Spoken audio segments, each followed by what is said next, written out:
साखरेच्या निर्यातीवरची बंदी म्हणजे एकूणच साखर उद्योगाची आणि ऊस उत्पादक शेतकऱ्याची अवस्था अशी झालेली आहे की आई जीव घालीना आणि बाप भीक मागून देईना.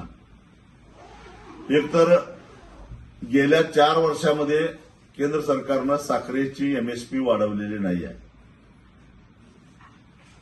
आणि एमएसपी न वाढवल्यामुळं 4 वर्षामध्ये सातत्यानं साखरेचे भाव स्थिर राहिलेले आहेत, वाढत नाहीये.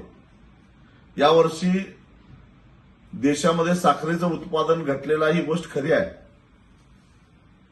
मग सरकार जर का साखरेची एमएसपी वाढवणार नसेल,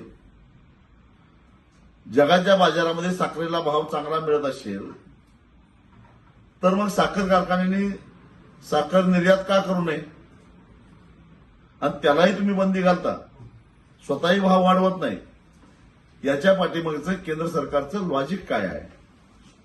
पण त्याचा थेट परिणाम हा ऊस उत्पादक शेतकऱ्यांच्या व्हायला लागलेला आहे.